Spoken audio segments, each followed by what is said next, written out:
Warning, this podcast contains spoilers for the finale of Andor and some minor spoilers for the film Rogue One. Borgullet!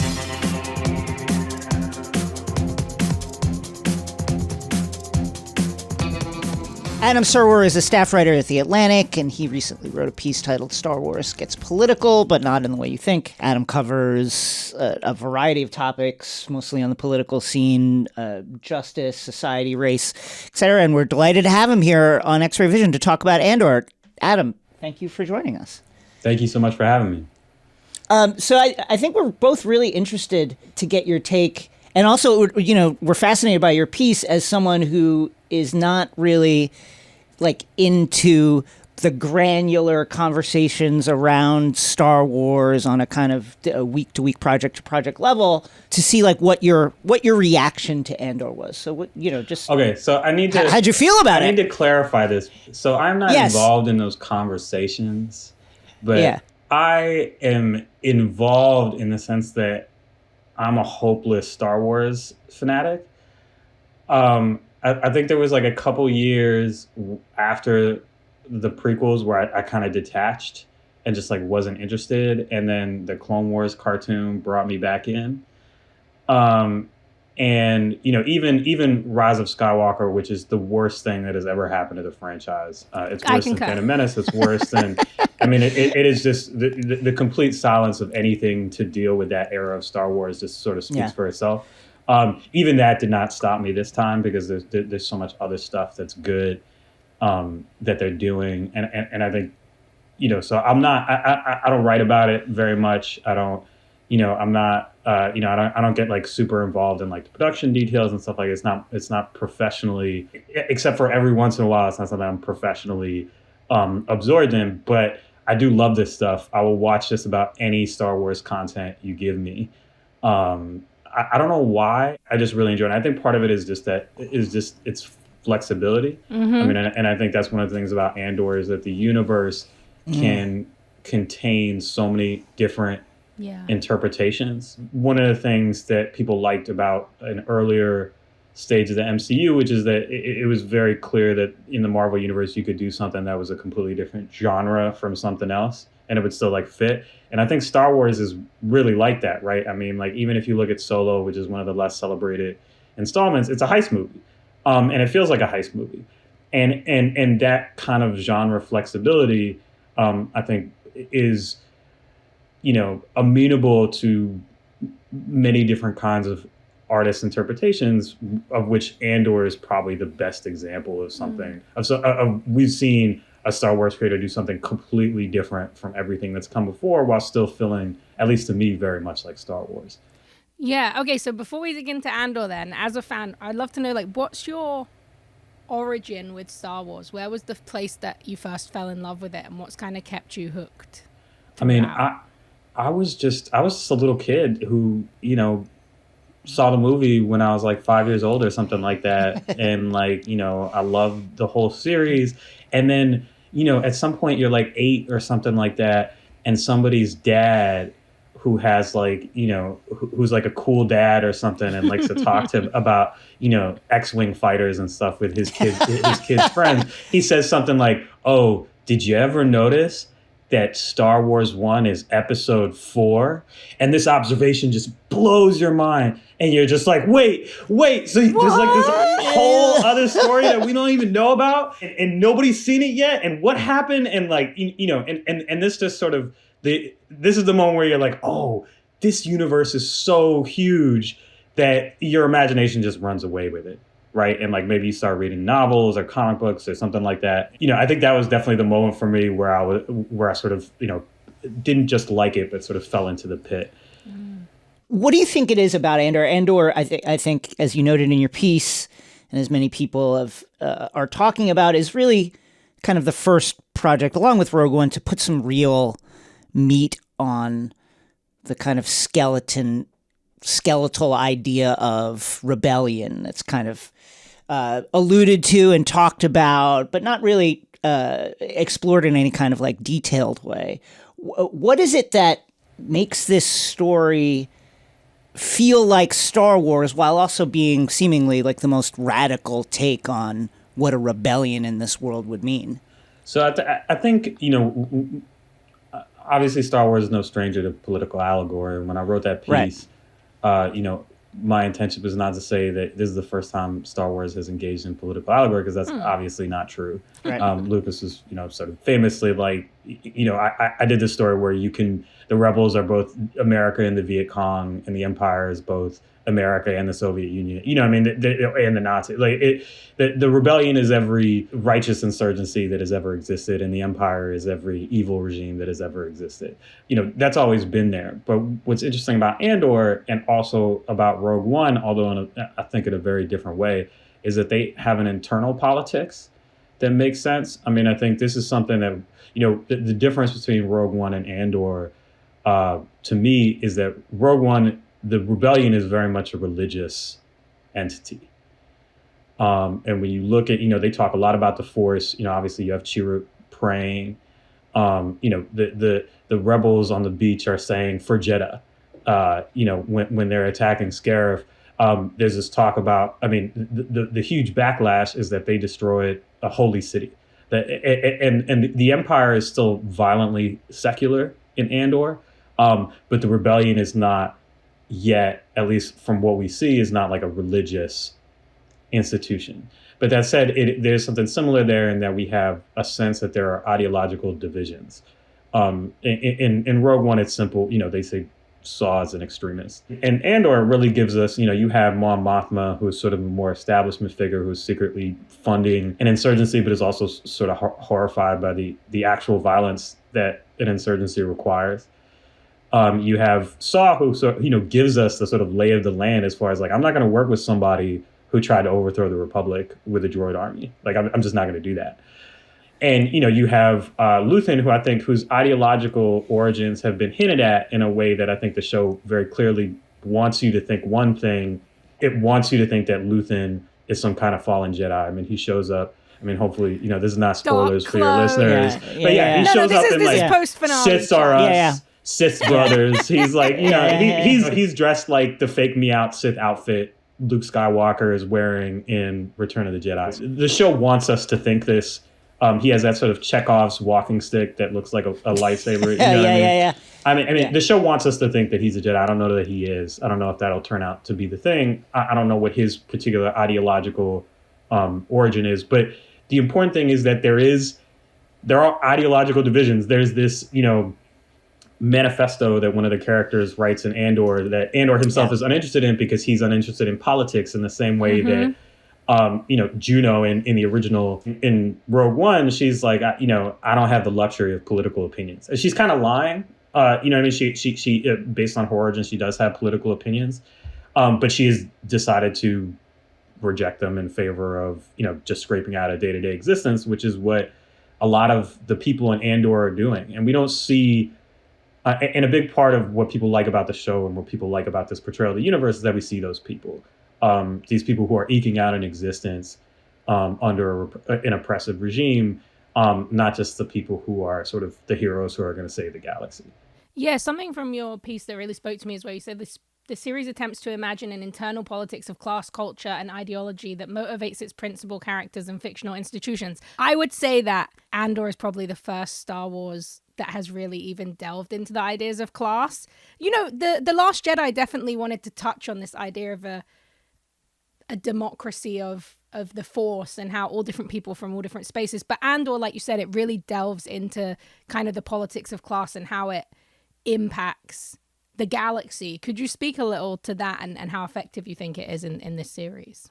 Yeah, Ferrix, Ferrix is a working class planet. The people there are doing salvage and they're working with their hands. You get a sense that the heist in the show provides a pretext for the Empire to engage in essentially prison slave labor to speed up. That it's not necessarily a question of the utility of the repression, but the need to recruit a labor force. Karn is not simply an ideologue. He is sort of from a lower middle class family on Coruscant. Like we can't see the sky from where Karn's mother's apartment is. Right? It's a small apartment. It's a kitchenette. The dining room, you can see the stove from the dining room. You know what I mean? The neighbors are observing. They can hear. It's Lower East Side, New York City, or something like that. That kind of detail, and I think this is something that Andor does really well. Is that they've done their research about historical periods and events in a way that allows them to remix them in a way that they're recognizable, but also like they're not tracing them. You know what I mean? Like it still feels like Star Wars. It doesn't feel like, it doesn't really feel like New York City. Yeah. The events of the prison break really sound a lot like the concentration camp uprising at Sobibor in World War II. But at the same time, it's not so close to it that you're like, oh, they just copied this. Yeah. You know what I mean? They translate it into the world of Star Wars in a way that feels organic. Right, exactly. And, things like, Mom Mothma's daughter embracing, her planet's religious traditions in a way that feels like an act of defiance, not just towards her parents, but towards the Empire.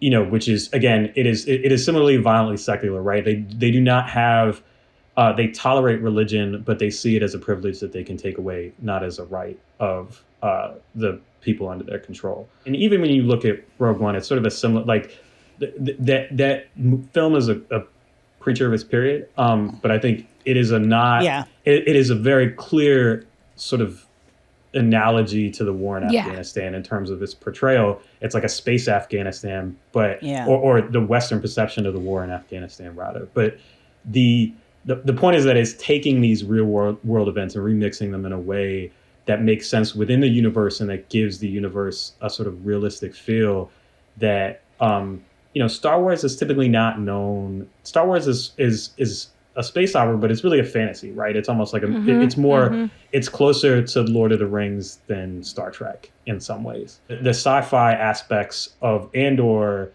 are there, like they're obviously present, but they are not the wheels around which the plot itself turns necessarily. Because the show is so interested in like what motivates people to rebel, what motivates a political movement. I wonder if you have any thoughts about how we interact, as human beings with our political ideals. Is that a scaffolding that we then build our outlook on, or do people decide, as I think, Skeen, the kind of rapscallion Aldhani gang member who then tries to get Cassian to like turn on the group and steal the money. He had kind of won him to his side by saying, "Oh, they killed my brother, and here's why I turned against the Empire." As kind of alluded to by his character, people make a decision that they're going to do something and then backfill this entire political ideology to fit that. Like, which comes first, the chicken or the egg, do you think, in the way we interact with our political ideals? One of the things that I like about the show is that it is not, the characters make choices. Mom Mothma is from a particular social class, and she makes a choice to rebel. Not everybody in her social circle is making that choice. In fact, most people are not making that choice. She views the rebellion through her own ideological lens. She's horrified by Aldhani, even though like Aldhani is what she is funded. So her class background, her privilege, she interprets the rebellion through that. And obviously, we know what happens with Mom Mothma later if you're a Star Wars fan. But Skeen is an example of someone he believes because he and Andor are sort of from the same galactic underclass that they're going to make the same decisions. And that moment, narratively, Andor is not necessarily committing to the rebellion at that moment. In fact, he's not. His plan is to take that loot and go to Space Miami and doesn't go well. get a girl and enjoy the rest of his life. He's also not going to betray the rebellion. And so you see, and similarly on Ferrix, there are people who make the choice to rebel, and there are people who make the choice to side with the Empire. And I think something the show does well is that, these class backgrounds, these cultural backgrounds, they matter. They shape our politics. But we do make decisions for ourselves about how we interpret those experiences, how we choose to try and shape the world as a result of them. And it's not just a question of robotic, insert this background, you get this politics. For you as a Star Wars fan, we're talking about this on a really kind of deep political level. And like you said, Rogue One definitely there was a reason that a lot of Star Wars fans loved it, which was, this is the people who have to die before, Luke and Leia can get a medal. Like, let's talk about that. And Andor kind of expands on that exponentially. But, even as a Star Wars fan, like you said, inherently a political franchise, even though usually quite vague, I found myself like incredibly surprised, and me and Jason have talked about this a lot, to see a prison slavery plot line, and to get people on the side of people who are in prison, who are being exploited for their labor, and then to cheer them on for a prison breakout, for a riot, and to get people on their side. Were you surprised as you were watching the show to see the kind of political analogues it was taking and the stories that it decided to tell? Yeah, I mean, look, the protagonist is a character whose father is a black man who's killed by the cops. Like, like there's, because of my politics, I think, obviously I tend to see some of the more left-wing analogs in the story. I think there are right-wing ones. I mean, I think the Empire's violent secularism is obviously, in keeping with repressive left-wing regimes around the world. I don't think that's a mistake. Like I said, they're drawing from a lot of sources. I don't think I was surprised because Rogue One was so clearly playing in those waters. I did not expect them to weave them so skillfully into the story of the show in such a way that the show does not feel didactic to me. When you read out the sort of list of plot developments and character motivations and things like that, it does feel very political, but in the show, it feels very organic. It does not feel like you are being battered over the head with a particular political ideology. Now, maybe that's because I'm a left of center person, so I that's just, I'm sympathetic. But I do think that narratively that, it is a good show that just happens to have, plot points that illustrate a particular kind of politics, but they're not the most important thing in the show. The most important thing in the show is that the narrative flows organically and movingly and artistically, and is not simply, batting you over the head with what to think. At the same time, again, like, look, this is Star Wars. Like, it's an anti-imperial. The story is always going to be anti-imperial. It doesn't matter what form the empire takes, whether it's like 50,000 years in the past or whatever, and it's a Sith empire, or it's, the galactic empire that we see in the original trilogy, or the First Order we see in the sequel trilogy. That is always, in some sense, that kind of rebellion is always, that anti-authoritarian politics is always going to be present in the story. Something that Rosie and I have been really interested in discussing and noting is like the seemingly very conscious human supremacy of this story. Star Wars is it's a story in a world in a galaxy populated by lots of different species and droids. But this is a story centered around humans, particularly Empire. You don't see any droids at the highest levels of the decision-making of the ISB. You mostly see people and white people and very few women. Even in this kind of like nascent rebellion, Saw Gerrera has a pretty integrated crew, but that's it. I wonder if you might expound on, what do you think the human supremacy of this story, means to the story? If you're a Star Wars fan, there's that there's a long time narrative explanation for this, which is that, the Empire is racist. The Empire is a human supremacist organization. And, in Rogue One, you see more weird aliens fighting on the beach alongside the rebellion. And here in Andor, there is a conscious effort to portray the protagonist as being sympathetic to droids and aliens in a way that the Empire is not.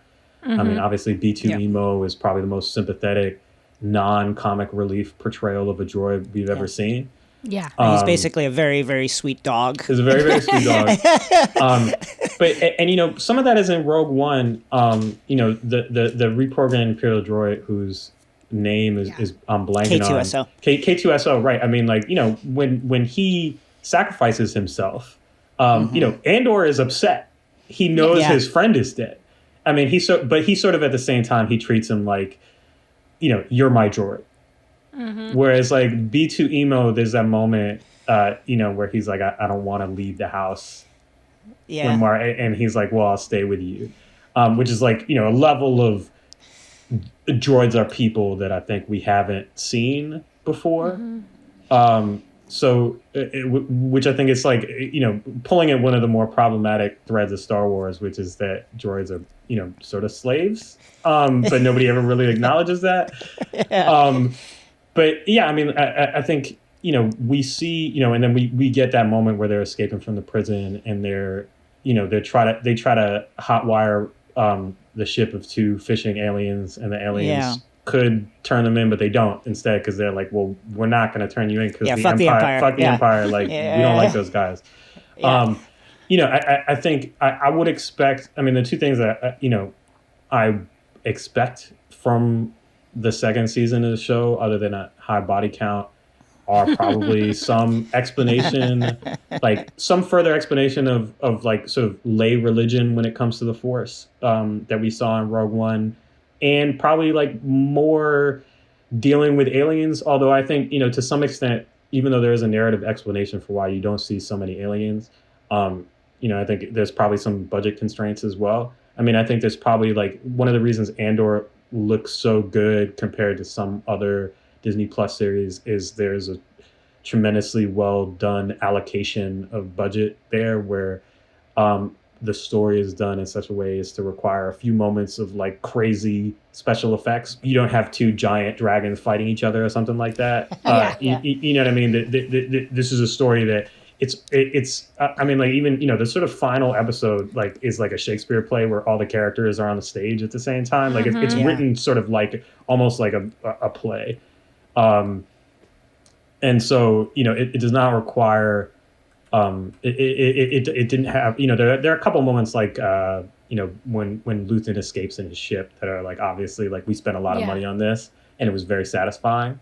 But I don't know how much of the lack of aliens is a question of budget constraints or how much of it is a demand of narrative. But, those are always, those are conflicts that even shows that are funded by the mouse have to make. Yeah, and also as well, like, those are the confines of the budget can often birth really exciting things. So I think the fact that it probably was driven by budget, but then it leads to people having conversations like this about whether it's deeper connected to narrative is part of kind of the wonder of these shows. I mean, nobody expected a 12-episode Star Wars show to look so incredible, because we all just assumed it was going to be the 6-episode budget stretched over 12 episodes. So it's definitely a surprising turn of events. How do you explain how Andor looks the way it does and Book of Boba Fett looks the way it does? Like, how do you know what I mean? Like, it's just, I mean, even like, let's just take away the sort of quality of the writing, whatever. These shows look completely different. Yeah. The production design of Ferrix is so textured. It feels so real. The finale really leans into that. And also extras. I think that's the biggest thing. There's so many people in Andor, but the Book of Boba Fett, everywhere you go, only 6 people live there. Only 10 people live there. It doesn't feel lived in. It feels like you're looking at a set. And I'm not even, I mean, at some point I was questioning, like, how much of this Ferrix set has been used in like other Star Wars shows, and yet it feels surely many. Yeah. And somehow it feels unrecognizable. Like, you're not like, oh, this is obviously Mos Eisley. That's not the reaction you have looking at Ferrix. Consciously that this has probably been used before, but it's not. It doesn't feel that way because of the way they do it. To your point, Rosie, I think part of this, another thing we've talked about in past discussions of the show, is this is really, Tales of the Jedi aside, the first depiction of mass protest in a Star Wars universe. This real kind of like Battleship Potemkin feel of an uprising, against impossible imperial odds. We've never seen that before in Star Wars, and it really packs a kind of emotional and very ambiguous political punch. Who doesn't love freedom? People across the ideological spectrum love to talk about freedom. But yeah, the I think part of why it looks so great is look at all these people here that are protesting against the Empire. This is incredible to see. I think the truth is that the politics of Star Wars were always this sort of, 19th century republicanism in a way that was uncontroversial until recently. Yeah. When people started, being like, romanticizing like Francoist Spain or something like that. The sort of like weird neo-phalangism that you see amongst, certain circles. But I think to some extent that shift in our own politics is really the thing that's changed the most. I think, Andor has like some reflections of our era in terms of, mass incarceration, the issues that animated the George Floyd protests, questions about equal protection under the law. But I think its politics would not seem so radical to us were it not for our political context. I'm not sure that it will feel that way necessarily to future generations. I mean, Star Wars itself, despite the original, despite sort of, Lucas saying, well, the rebels are kind of like the Viet Cong or whatever, people didn't interpret it that way at the time. Like nobody who went to see Star Wars in 1977, not nobody, I can't say that, but the wide. Yeah, the massive audience, the people that were queuing 3 and 4 times a day to watch the movie. Right, people were like laser swords in space battles. And like the rebels are us, obviously. Look at these British accented villains. That's another thing, like, this sort of like strain of like irreligion in the Empire. It's like you think about one of the best things that Star Wars does is it takes like little threads from previous installments and draws them out. So you have, this scene in A New Hope, which is like, some Imperial general saying to something, you don't frighten us with your sorcerer's ways, Lord Vader, your sad devotion to that ancient religion, this like contempt for faith that like, then spins into like everything we're talking about. Or like there's a line in Rogue One where Chirrut says something about Andor, like this one has a prison in him and he takes it with him wherever he goes. Like now you look back at that line and you're like, wow, holy shit. And this is something that's, this is something that Star Wars does. Like, that scene in A New Hope where Luke runs into the Millennium Falcon, he has to abandon Obi-Wan, who, is about to be killed by Vader.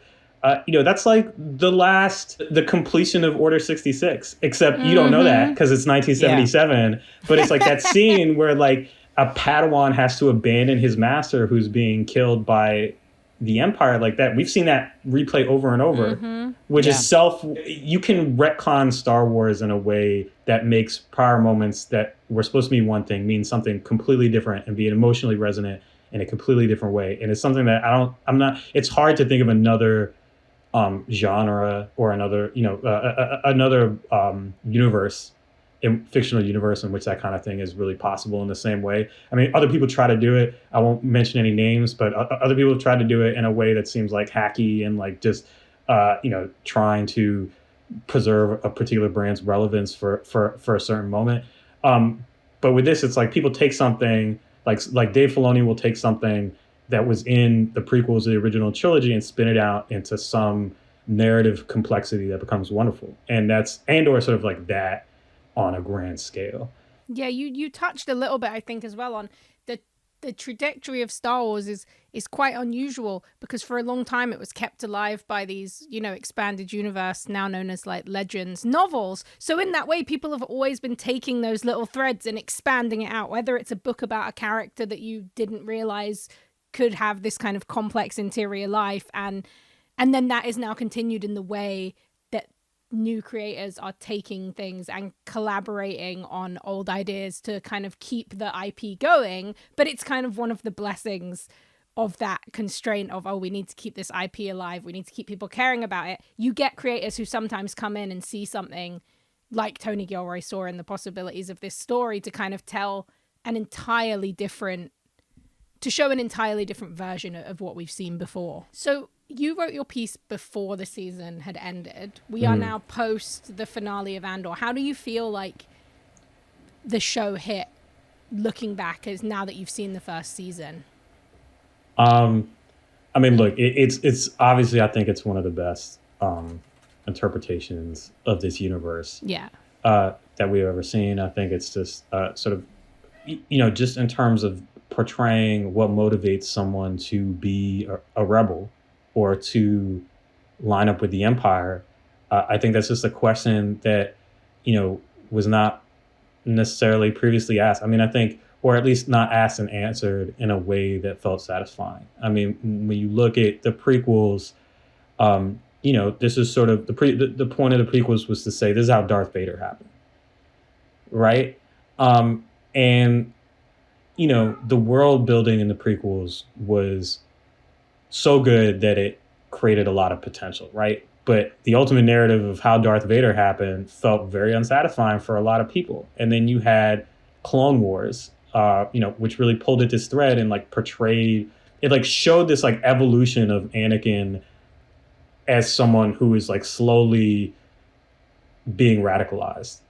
So that between episode 2 and episode 3, Clone Wars gives a tale of how Anakin becomes more and more desperate and detached from, his own self-discipline so as to make himself vulnerable to Palpatine's manipulations. In the grand tradition of, like Rogue One, filling a giant Star Wars plot hole, why would the Empire have a super weapon with such an easy way to destroy it? That's what Rogue One is, right? It is a movie that is devoted to being wait, why did the Empire build something that you could destroy so easily with this one loophole? And the answer is, because this guy did it as an act of ultimate revenge against the Empire. That's, in the same grand tradition, why does Anakin show up in episode 3 as sort of a psychopath? And the answer is, he's been frustrated for the Jedi Order for years. They unfairly expelled his Padawan. There's all this stuff that gets filled in that helps make the narrative richer and make more sense. And I think Andor, both Rogue One and Andor gives us that, well, what happened before episode 4?